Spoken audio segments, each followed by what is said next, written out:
Hello my dear students and friends, তিনটে গুরুত্বপূর্ণ update নিয়ে চলে এলাম। তাই ভিডিওটি দেখবে, বন্ধুদের কাছে শেয়ার করবে এবং সেই সঙ্গে যারা নতুন আমাদের চ্যানেল প্রথম দেখছো তারা অবশ্যই চ্যানেলটিকে সাবস্ক্রাইব করে নেবে এবং পাশে থাকা বেল আইকন ক্লিক করে অল নোটিফিকেশান অন করে নেবে। দীর্ঘদিন গ্রীষ্মের ছুটি কাটানোর পর অবশেষে তোমাদের বিদ্যালয় খুলতে চলেছে। কবে খুলছে সেই বিদ্যালয় অবশ্যই থাকছে এই ভিডিওতে। সেই সঙ্গে যারা একাদশ শ্রেণীতে ভর্তি হয়েছো তারা ভর্তির পর বাংলা এবং ইংরেজি বই পাওনি, সেই বই দুটো তোমরা কবে পেতে চলেছো, আর এই দীর্ঘ গ্রীষ্মের ছুটির জন্য তোমাদের যে পড়াশোনার ঘাটতি হয়েছে সেই ঘাটতি কিভাবে পূরণ করতে চলেছে শিক্ষা দপ্তর, তারও আপডেট থাকছে এই ভিডিওতে। তোমরা জানো যে সারা রাজ্যে তীব্র দাবদাহের জন্য দ্রুত শিক্ষা দপ্তর তোমাদের গরমের ছুটি দিয়ে দিয়েছিল এবং বলেও ছিল যে ফার্দার নোটিফিকেশন না হওয়া পর্যন্ত তোমাদের এই ছুটি চলতে থাকবে।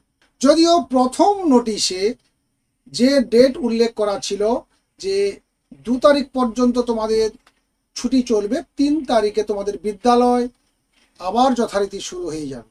এবং তোমরা প্রত্যেকেই জানো যে 1 তারিখ থাকছে 2024 সালের যে লোকসভা ভোটের শেষ পর্বের বা শেষ দফার ভোট, আর ঠিক তার একদিন পরেই খুলতে চলেছে তোমাদের বিদ্যালয়। সেই সঙ্গে অবশ্যই মাদ্রাসা এবং আমাদের রাজ্যের সমস্ত শিক্ষা প্রতিষ্ঠান।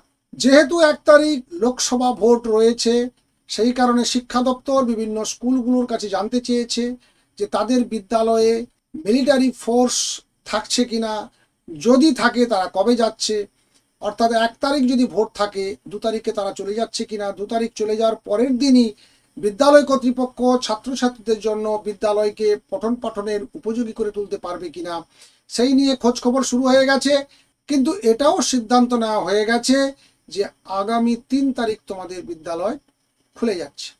সেই সঙ্গে জানিয়ে রাখি, যারা একাদশ শ্রেণীতে এবছর ভর্তি হয়েছ তারা বাংলা এবং ইংরাজি বই এখনো পাওনি, তবে শিক্ষা দপ্তর থেকে জানিয়ে দেওয়া হয়েছে বইগুলো প্রিন্টিং প্রায় শেষের পথে, অর্থাৎ আগামী 1 সপ্তাহ কি 10 দিনের মধ্যে তোমরা বই পেতে চলেছ।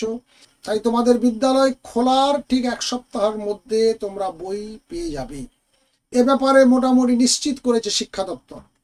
সেই সঙ্গে তৃতীয় আপডেটটি যেটা ভীষণ গুরুত্বপূর্ণ, তোমাদের এই দীর্ঘদিন গ্রীষ্মকালের ছুটিটা থাকার জন্য তোমাদের যে পড়াশোনা কিছুটা পিছিয়ে গেছে বা ঘাটতি হয়েছে, সেই ঘাটতি পূরণ করার জন্য শিক্ষা দপ্তর থেকে বিদ্যালয়গুলিকে জানিয়ে দেওয়া হলো যে স্পেশাল ক্লাস নিয়ে সেই অভাবগুলোকে বা তোমাদের সেই ঘাটতিগুলোকে পূরণ করার চেষ্টা করতে হবে এবং সেটা বিদ্যালয় কর্তৃপক্ষ নিজেরা বসে ঠিক করবেন তারা কিভাবে এই ঘাটতিটা পূরণ করবেন। এই ছিল আজকের গুরুত্বপূর্ণ আপডেট। আশা করি তোমরা সবাই খুশি হয়েছো, তোমাদের বিদ্যালয় খুব দ্রুত খুলতে চলেছে। অবশ্যই ভিডিওটি তোমরা শেয়ার করে দিও তোমাদের বন্ধু বান্ধবদের কাছে, আর সেই সঙ্গে যারা নতুন তারা অবশ্যই চ্যানেলটিকে সাবস্ক্রাইব করে পাশে থাকা বেল আইকন ক্লিক করে অল নোটিফিকেশান অন করে দিও। ভালো থাকবে, সুস্থ থাকবে, দেখা হচ্ছে নেক্সট ভিডিওতে। Thank you.